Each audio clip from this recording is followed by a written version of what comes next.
All of you on the phones who want to react to the Trump speech, remember you saw it. There are probably some in the audience who didn't.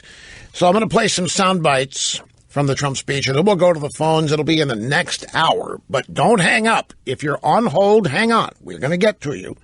I appreciate that you're there, but if you hang up, you may never be able to get back in. It may take you another 25 years. So if you're on hold and want to talk about it, be patient. We'll come to you.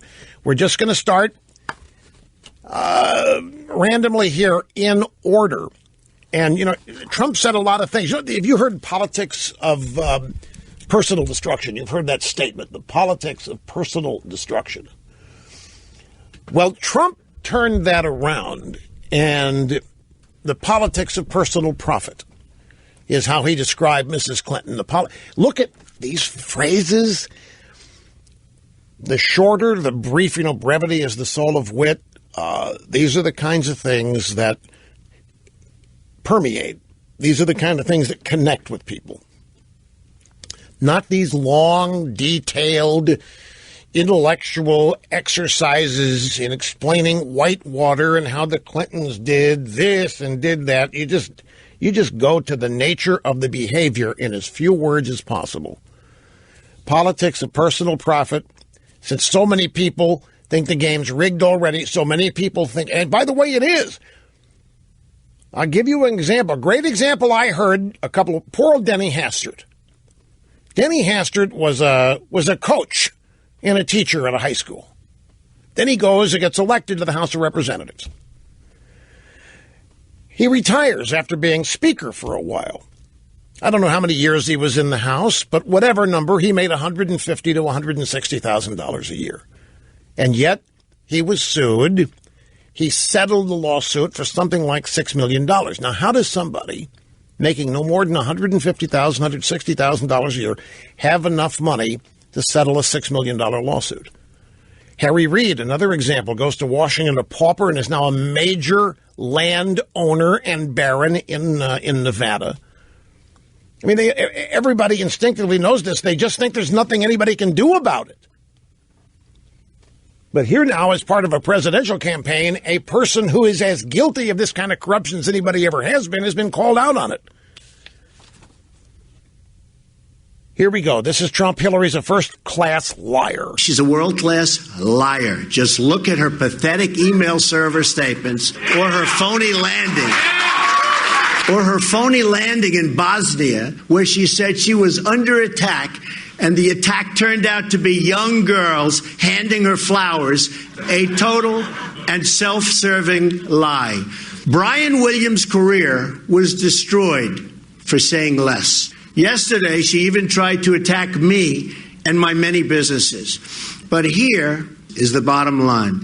I started off in Brooklyn, New York, with a small loan and built a business that today is worth well over $10 billion. I've always had a talent for building businesses and, importantly, for creating jobs. That's a talent our country desperately needs. Let's contrast that with Hillary Clinton. Hillary Clinton claimed that when she and her husband left the White House, they were broke. Now they have a net worth approaching $300 million. How does that happen?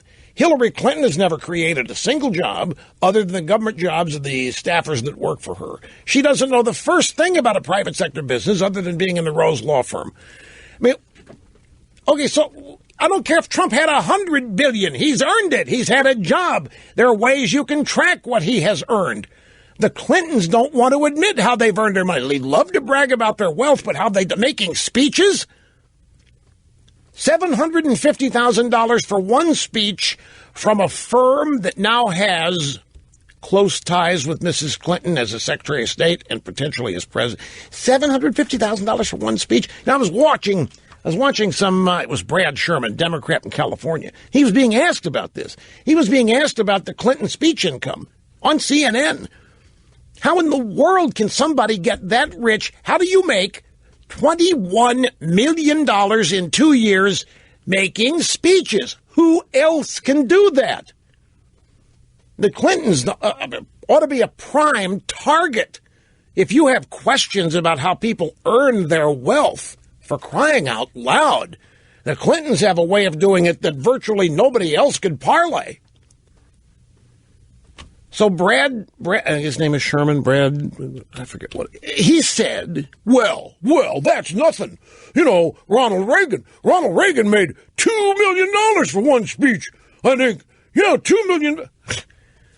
Reagan did one post-presidential speech, $2 million he got for it. You try to say that that's far worse than the Clintons making $350 million in speeches since 2001. With 21 million of it in 2 years. I mean, they got no leg. There's no Democrat has a leg that you can criticize Trump and his wealth all day long, but you can't say he hasn't worked. You can say that about the Clintons. Here's the next bite. Quickly, we got Hillary Clinton has perfected the politics of personal profit and theft. She ran the State Department like her own personal hedge fund, doing favors for oppressive regimes and many others in exchange for cash. Then when she left, she made $21.6 million giving speeches to Wall Street banks and other special interests in less than 2 years, secret speeches that she does not want to reveal to the public.